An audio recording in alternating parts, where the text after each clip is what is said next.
Thank you for your interest in the Newman Medical Systems for the diagnosis of peripheral artery disease, PAD.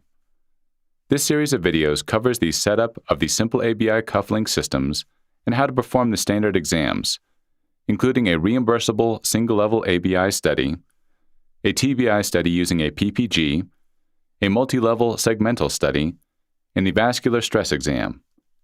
If you have any questions, please don't hesitate to call us, and we will be glad to assist you. Wrapping cuffs correctly will make exams easier and results consistent. Select the proper size cuff, about 20% wider than the diameter of the limb. Typically, 12 cm cuffs are used for the arm and 10 cm for the ankle. 12 cm cuffs are used at the calf, and 12 cm long or 17 cm contoured cuffs may be used on the thigh.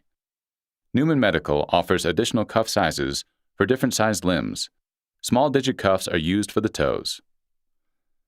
Now, at the ankle, again start by wrapping the bladder portion first.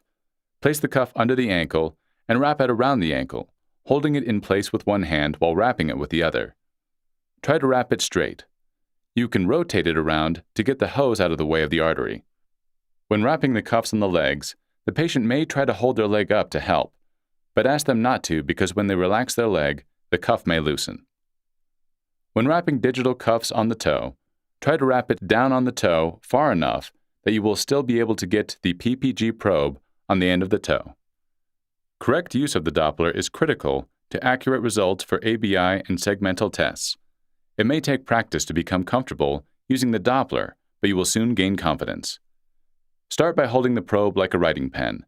It helps to rest your hand on the patient's limb to steady the probe. With any Doppler probe, use plenty of gel. Hold the probe at a 45-degree angle to the skin for the best sound. Point the probe proximally along the length of the artery. Press lightly so that you don't press on the artery so much that you occlude the flow with the probe tip.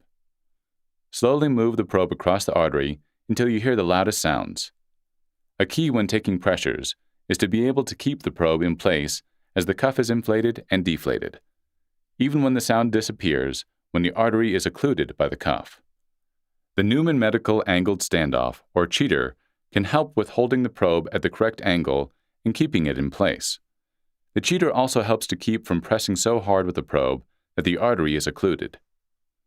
When taking the arm pressure, the radial artery is usually preferred because it is easier to find. However, the brachial artery may also be used. Lightly palpate the artery and place the Doppler probe where a pulse is felt. For the dorsalis pedis, or DP, find the artery by putting your finger between the bones of the great and next toe and slide towards the ankle until you feel the pulse. Again, use plenty of gel and move the probe back and forth to find the loudest arterial sounds. Be sure not to press too hard here, as the artery lies over metatarsal bones and can easily be occluded by pressing too hard with the Doppler probe. For the posterior tibial, or PT, find the artery on the inside of the ankle. The PT is usually about a half an inch or so below and behind the ankle bone, about halfway between the ankle bone and the end of the Achilles tendon. Try to palpate the artery first.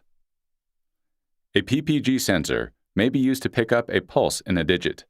The Newman Medical PPG sensor is a unique sensitive audio probe that produces a beep for each pulse it detects. The PPG is most often used on the toe along with a digit blood pressure cuff to determine the toe pressure. Wrap the flexible strap around the toe distal to the cuff. It should be snug, but not too tight. It may help to tape down the cord from the PPG sensor to avoid stray signals from patient motion. Let the patient relax for a moment while listening for the audible beep.